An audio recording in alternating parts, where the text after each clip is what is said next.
Praise the Lord दोस्तों, स्वागत है आपका इस खास वीडियो में। आज हम बात करेंगे एक ऐसे दिन की जो इतिहास के पन्नों में दर्द, बलिदान और प्रेम की अमिट छाप छोड़ गया। Good Friday. यह दिन सिर्फ एक धार्मिक घटना नहीं, बल्कि एक ऐसी कहानी है जो हर इंसान के दिल को छूती है। यह प्रभु यीशु मसीह के उस महान त्याग की कहानी है जिसने दुनिया को पापों से मुक्ति का रास्ता दिखाया। तो चलिए इस पवित्र दिन की पूरी कहानी को विस्तार से समझते हैं और इसके पीछे छुपे संदेश को अपने जीवन से जोड़ते हैं। अंतिम भोज, प्यार और विश्वास का प्रतीक।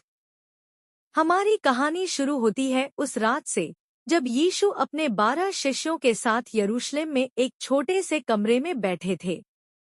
इसे लास्ट सपर या अंतिम भोज कहते हैं। उस रात का माहौल भारी था। यीशु को पता था कि यह उनकी आखिरी रात है अपने शिष्यों के साथ। फिर भी उन्होंने अपने चेहरे पर शांति और प्यार बनाए रखा।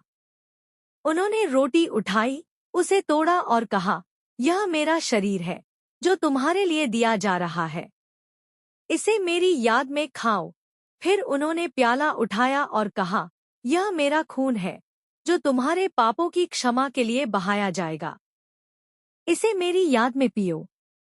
लूका 22:19-20। यह सिर्फ एक रस्म नहीं थी, यह एक वादा था, मुक्ति और प्रेम का वादा, एक नई शुरुआत का वादा।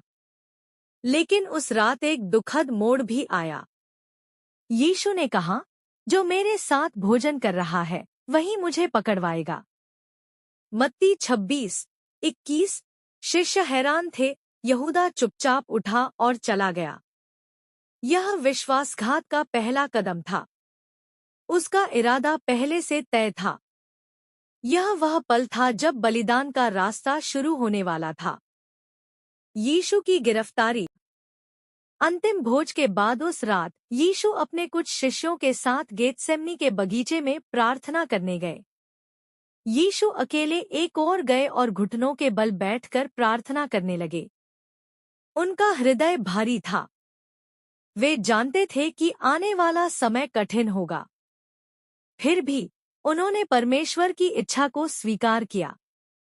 उन्होंने कहा, हे मेरे पिता, यदि संभव हो तो यह प्याला मुझसे हट जाए, परंतु जैसी मेरी इच्छा नहीं, तेरी इच्छा पूरी हो। लूका 22:42।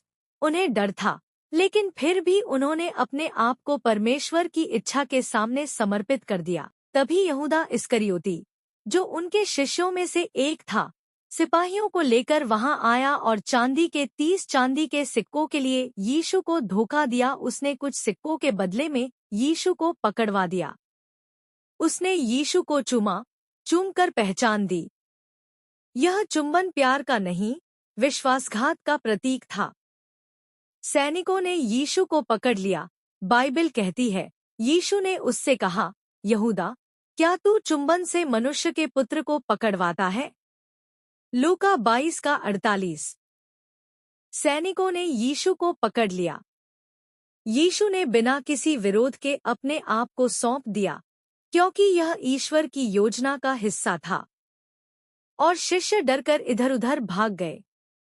अंधेरे में यीशु अकेले रह गए। यीशु को पहले यहूदी नेताओं के और फिर पीलातुस के सामने लाया गया। उन पर झूठे आरोप लगाए गए। पीलातुस ने पूछा, क्या तू यहूदियों का राजा है? यीशु ने जवाब दिया, तू स्वयं ऐसा कहता है। मत्ती 27:11। भीड़ चिल्लाई, इसे क्रूस पर चढ़ाओ। पीलातुस ने कहा, मैं इस मनुष्य में कोई दोष नहीं पाता। लूका 23:4। फिर भी उसने भीड़ के दबाव में उसने अपने हाथ धो लिए और कहा, मैं इस निर्दोष के खून का जिम्मेदार नहीं हूँ। निर्दोष होते हुए भी उन्हें क्रूस की सजा सुनाई गई। यह वह पल था जब अन्याय ने सच्चाई पर जीत हासिल की, लेकिन सिर्फ कुछ समय के लिए। क्रूस पर चढ़ाने से पहले की यातनाएं। फिर उन्हें भारी क्रूस उठाकर गोलगोथा ले जाया गया। यीशु को कोड़े मारे गए। बाइबल कहती है, तब पीलातुस ने यीशु को कोड़े लगवाए और क्रूस पर चढ़ाने को सौंप दिया। मरकुस 15:15। उनके सिर पर कांटों का ताज रखा गया और वे क्रूस उठाकर गोलगोथा की ओर चले। रास्ते में वे गिरे, लेकिन उठते रहे। उनकी माँ और औरतें रो रही थी। यीशु ने उनसे कहा, यरूशलेम की बेटियों, मेरे लिए मत रो, अपने और अपने बच्चों के लिए रो। लूका 23:28। यह करुणा और चेतावनी का क्षण था। यीशु ने अपने कंधों पर भारी क्रूस उठाया और कलवरी की पहाड़ी की ओर बढ़े। सैनिकों ने उन्हें कांटों का मुकुट पहनाया और उनको पीटा गया, अपमानित किया गया, लेकिन उन्होंने कुछ नहीं कहा। उन्होंने हर यातना को सहन किया, क्योंकि उनका प्रेम अपरंपार था। लकड़ी का क्रूस उठाने को कहा गया। वह रास्ता, जिसे विया डोलोरोसा या दुख का मार्ग कहते हैं, खून और आंसुओं से भरा था। यीशु बार बार गिरे, लेकिन हर बार उठे। उनकी मां मरियम और कुछ औरतें दूर से रो रही थी। एक इंसान ने उनकी मदद की और क्रूस को कुछ दूर तक उठाया। लेकिन यह बोझ यीशु का था और वे इसे पूरा करने के लिए तैयार थे। उठाया। लेकिन यह बोझ यीशु का था और वे इसे पूरा करने के लिए तैयार थे। क्रूस पर अंतिम क्षण। क्रूस पर लटकते हुए भी यीशु ने क्षमा का संदेश दिया। उनके पहले शब्द थे, पिता, इन्हें क्षमा कर, क्योंकि ये नहीं जानते कि क्या करते हैं। लूका 23:34। दो अन्य अपराधियों के साथ यीशु को क्रूस पर लटका गया। एक चोर ने उनसे कहा, यीशु, जब तू अपने राज्य में आए तो मुझे स्मरण कर। यीशु ने जवाब दिया, मैं तुझसे सच कहता हूँ, आज ही तू मेरे साथ स्वर्गलोक में होगा। लूका 23:42-43। दोपहर में अंधेरा छा गया। यीशु ने चिल्लाकर कहा, एलोई, एलोई, लमा सबक्थनी, अर्थात, हे मेरे परमेश्वर, तूने मुझे क्यों छोड़ दिया। मत्ती 27:46। अंत में उन्होंने कहा, पिता, मैं अपनी आत्मा तेरे हाथों में सौंपता हूँ। लूका 23:46। और उनके प्राण निकल गए। उस पल में पृथ्वी कांप उठी। दोपहर 12 बजे से 3 बजे तक अंधकार छा गया और बाइबल कहती है, मंदिर का पर्दा ऊपर से नीचे तक फट गया। मत्ती 27:51। यह मुक्ति का संकेत था। यह एक अंत नहीं, बल्कि एक नई शुरुआत थी। यह संकेत था कि परमेश्वर का प्रेम अब सभी के लिए सुलभ है। अलग अलग विवरणों के साथ वर्णित है, लेकिन मूल संदेश एक ही है कि यीशु मृत्यु के बाद तीसरे दिन जी उठे। यीशु मसीह को रोमन शासकों और यहूदी नेताओं द्वारा क्रूस पर चढ़ाकर मृत्युदंड दिया गया था। यह घटना गुड फ्राइडे, शुक्रवार, को हुई। बाइबल के अनुसार यीशु को क्रूस पर चढ़ाने के बाद उनके शरीर को एक कब्र में रखा गया, जिसे उनके शिष्य यूसुफ अरिमथिया ने तैयार किया था। अरिमथिया के यूसुफ नामक व्यक्ति ने पिलातुस से अनुमति लेकर यीशु के शरीर को क्रूस से उतारा और एक नई कब्र में रखा। कब्र के बाहर एक बड़ा पत्थर रखा गया और रोमन सैनिकों को पहरा देने के लिए तैनात किया गया, ताकि कोई उनके शरीर को चुरा न सके। यह सब शुक्रवार शाम को हुआ। पहले दिन, शुक्रवार, यीशु की मृत्यु के बाद उनका शरीर क्रूस से उतारा गया।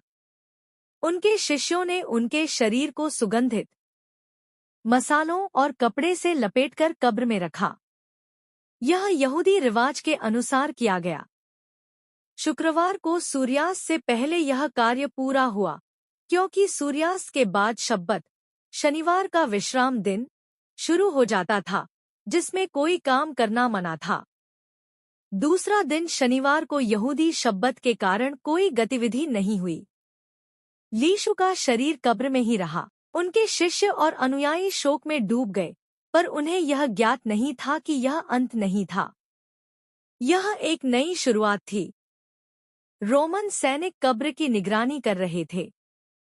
तीसरा दिन रविवार। जो रविवार की सुबह थी, चमत्कार हुआ।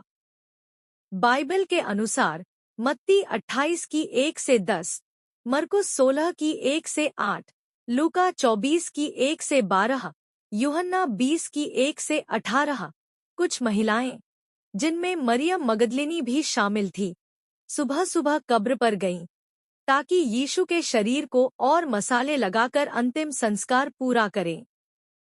लेकिन जब वे वहां पहुंचीं, तो उन्होंने देखा कि कब्र का पत्थर हटाया जा चुका था और कब्र खाली थी। फिर स्वर्गदूत प्रकट हुए और महिलाओं से कहा, वह यहाँ नहीं है, वह जी उठा है, जैसा कि उसने कहा था।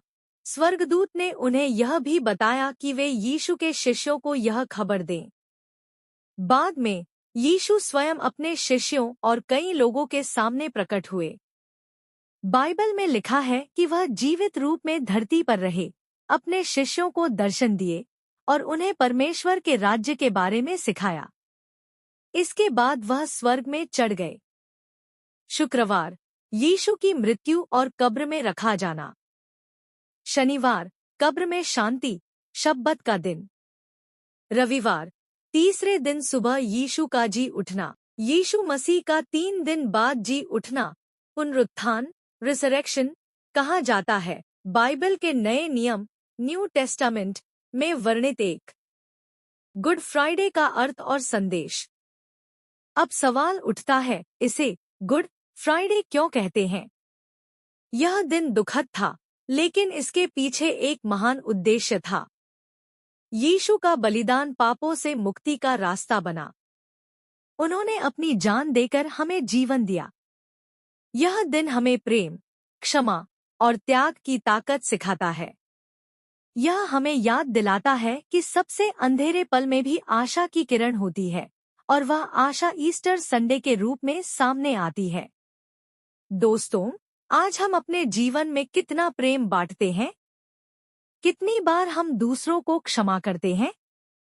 और कितना त्याग करने को तैयार हैं?